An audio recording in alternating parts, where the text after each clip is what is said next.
नमस्कार, Priya's kitchen with unique स्टाईलमध्ये तुमचे पुन्हा एकदा स्वागत आहे. आज आपण पनीर मसाला कसा करायचा ते पाहणार आहोत. सर्वप्रथम इथे मी कांदा तळून घेतला आहे. 2 कांदे असे स्लाइस करून तळून घेतले आहेत. 4 चमचे दही घेतले आहे फेटून एका विस्करच्या साह्याने. आणि इथे 3 टोमॅटो घेतले आहेत असे कट करून बारीक चिरून. हे सर्व मिक्सरला पेस्ट करून घ्यायचं आहे. बारीक चिरलेली कोथिंबीर घेतली आहेत आणि ते 14-15 काजू असे पाण्यात भिजवून ठेवलेले आहेत अर्धा तास.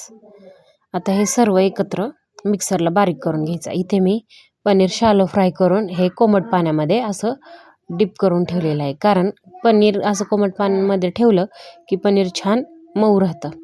त्यामुळे हे गरम पाण्यामध्ये असंच ठेवून द्यायचं. इथे मी पनीर तळलेली कढई घेतली आहे. त्याच्यामध्ये आवश्यकतेनुसार तेल घातलं आहे.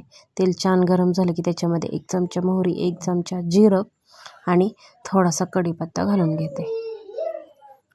नंतर याच्यामध्ये आलं, लसूण, तळलेला कांदा, टोमॅटो, भिजवलेले काजू हे सर्व एकत्र मिक्सरला बारीक करून ह्याची पेस्ट घालून घेते.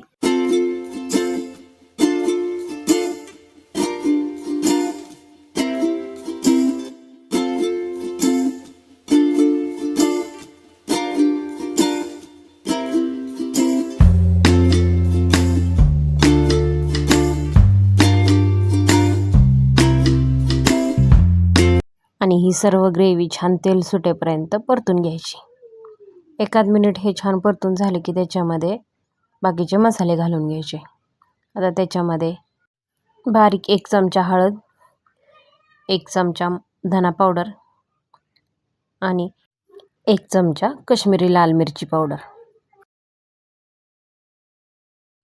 पुन्हा एकदा हे सर्व जिन्नस छान परतून घ्यायचं. ही ग्रेव्ही छान परतून घेतली की मसाले कच्चे लागत नाहीत. त्यामुळे छान 1 मिनिट हे परतून घ्यायचं. त्याच्यानंतर त्याच्यामध्ये पनीर मसाला घालून छान पुन्हा एकदा परतून घेते.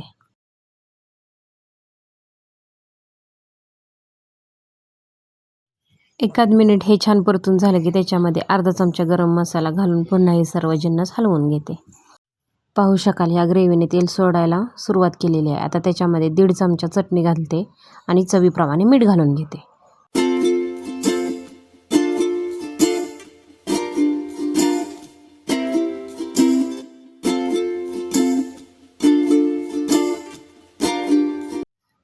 आणि त्याच्यामध्ये बारीक चिरलेली कोथिंबीर घालून घेते आणि मिक्सरच्या भांड्यात थोडंसं पाणी ओतून ते सर्व राहिलेली पेस्ट त्याच्यामध्ये घालून घेते आणि पुन्हा एकदा हे छान ग्रेव्हीला तेल सुटेपर्यंत परतून घेते.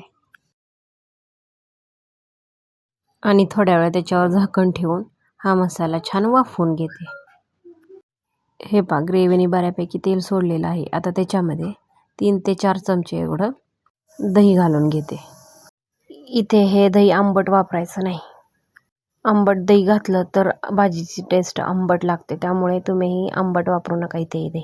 मंद आचेवर हे दही मिक्स करून घ्यायचं आहे या ग्रेव्हीमध्ये, जेणेकरून ही भाजी खराब होणार नाही. आता त्याच्यामध्ये मी शिजवलेले वाटाणे घालून घेते. तुम्हाला हवे तेवढे तुम्ही यामध्ये वाटाणे मिक्स करून घेऊ शकता. हे पहा, अशा पद्धतीने कलरही सुरेख आलेला आहे. आता त्याच्यामध्ये पनीर भिजवलेलं पाणी थोडंसं घालून घेते. आपल्याला ग्रेव्हीमध्ये कोमट पाणी घालायचं आहे, जेणेकरून भाजीला कलरही छान येतो आणि भाजीला तरीही छान येते. त्यामुळे इथे मी पनीर कोमट पाण्यामध्ये भिजत घातलं होतं, त्यामुळे ते पाणी थोडंसं कोमट होतं म्हणून मी त्याच्यामध्ये घालून घेतलं आहे. आता हे सर्व मिक्स करून त्याच्यावर झाकण ठेवून 1 उकळी काढून घेते. भाजीला छान उकळी आली की त्याच्यामध्ये नंतर आपण पनीर घालून घेणार आहोत.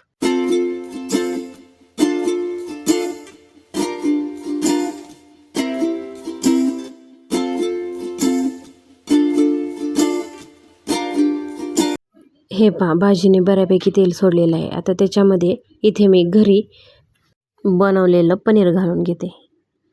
इथे मी अर्धा लिटर दुधापासून एवढंसंच पनीर बनवलेलं आहे. तुम्हाला हवं तितकं तुम्ही त्यामध्ये पनीर घालू शकता.